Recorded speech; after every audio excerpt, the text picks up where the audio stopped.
नमस्कार, आप देख रहे हैं न्यूज नेशन का डिजिटल प्लेटफॉर्म और मैं हूं आपके साथ मुदिता बेस्ट। सीरिया में विद्रोह इतना बढ़ गया है कि आखिरकार सीरिया के राष्ट्रपति असद को सीरिया छोड़कर पुतिन का सहारा यानी आश्रय लेना ही पड़ा। सीरिया में तख्तापलट के बाद हालात काफी बिगड़ गए हैं। विद्रोह का आतंक बढ़ता ही जा रहा है तो वहीं कत्लेआम अभी भी सीरिया में जारी है। तो खबरें ऐसी भी हैं कि राष्ट्रपति असद के देश छोड़ते ही सीरिया में जश्न का माहौल बन चुका है। तो वहीं दूसरी तरफ जहां असद अपने परिवार के साथ रूस पहुंचे हैं तो उसी समय अमेरिका ने सीरिया पर बड़ी एयर स्ट्राइक करती है।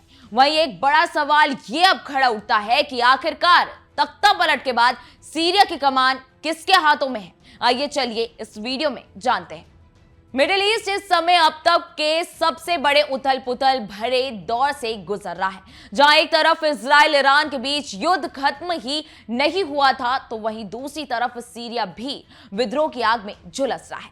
दरअसल कई मोर्चों पर जंग के बीच सीरिया पर विद्रोह का कब्जा बना हुआ है तो वहीं मिडिल ईस्ट में जहां युद्ध विराम की गुंजाइश थी तो वहीं कहीं ना कहीं ये उम्मीदें टूटती हुई नजर आ रही हैं। इजराइल और ईरान के बीच तनाव काफी बढ़ चुका है और वहीं आपको बता दें कि ईरान को एक और तगड़ा झटका लग गया है। दरअसल हाल ही में सीरिया पर विद्रोह की आग से सीरिया झुलस उठा। तो आइए चलिए जानते हैं कि आखिर अमेरिका ने सीरिया पर ये इतनी बड़ी एयर स्ट्राइक क्यों की है। अमेरिकी सेंट्रल कमांड के एक बयान में कहा गया है कि उन्होंने 8 दिसंबर को मध्य सीरिया में आईएसआईएस के ठिकानों और आतंकियों को निशाना बनाकर दर्जनों सटीक हमले करे हैं। उन्होंने कहा कि इन हमलों में आईएसआईएस के खिलाफ उस मिशन के हिस्से के रूप में किया गया है ताकि आतंकवादी समूह को भारी ऑपरेशन करने से रोका जा सके। साथ ही ये सुनिश्चित किया जा सके कि आईएसआईएस मध्य सीरिया में फिर से संगठित ना हो जाए यानी फिर से एक्टिव ना हो जाए। दुनिया की कूटनीति में आज भी अमेरिका की तूती बोलती है। ये मुल्क हर समय किसी ना किसी जंग में शामिल होता है। इसी कोशिश में दुनिया को अपनी शर्तों और इशारों पर वो नचाता रहता है। अब सीरिया की ही बात कर लेते हैं। सीरिया में लंबे समय से चल रही असद परिवार की सत्ता आखिरकार खत्म ही हो गई है। तख्तापलट हो चुका है। वहां विद्रोह गुटों ने कब्जा कर लिया है। राष्ट्रपति पद छोड़ बशर अल असद सीरिया छोड़ चुके हैं। उन्होंने परिवार संग मॉस्को में शरण ली। वैसे तो सीरिया में लंबे समय से गृह युद्ध चल ही रहा था, लेकिन बीते करीब 1 साल से मिडिल ईस्ट की राजनीति पूरी तरह से बदल गई है।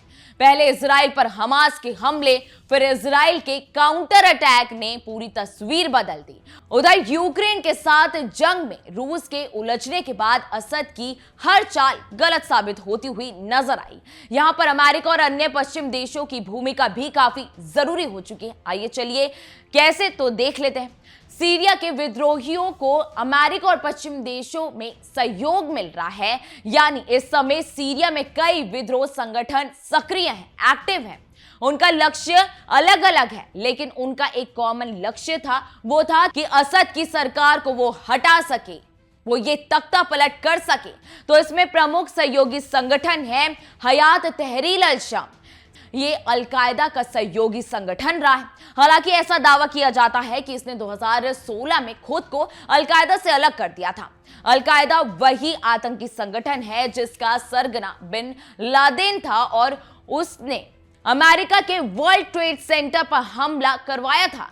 तो फिर अमेरिका ने अलकायदा को खत्म करने का प्रण ले लिया था।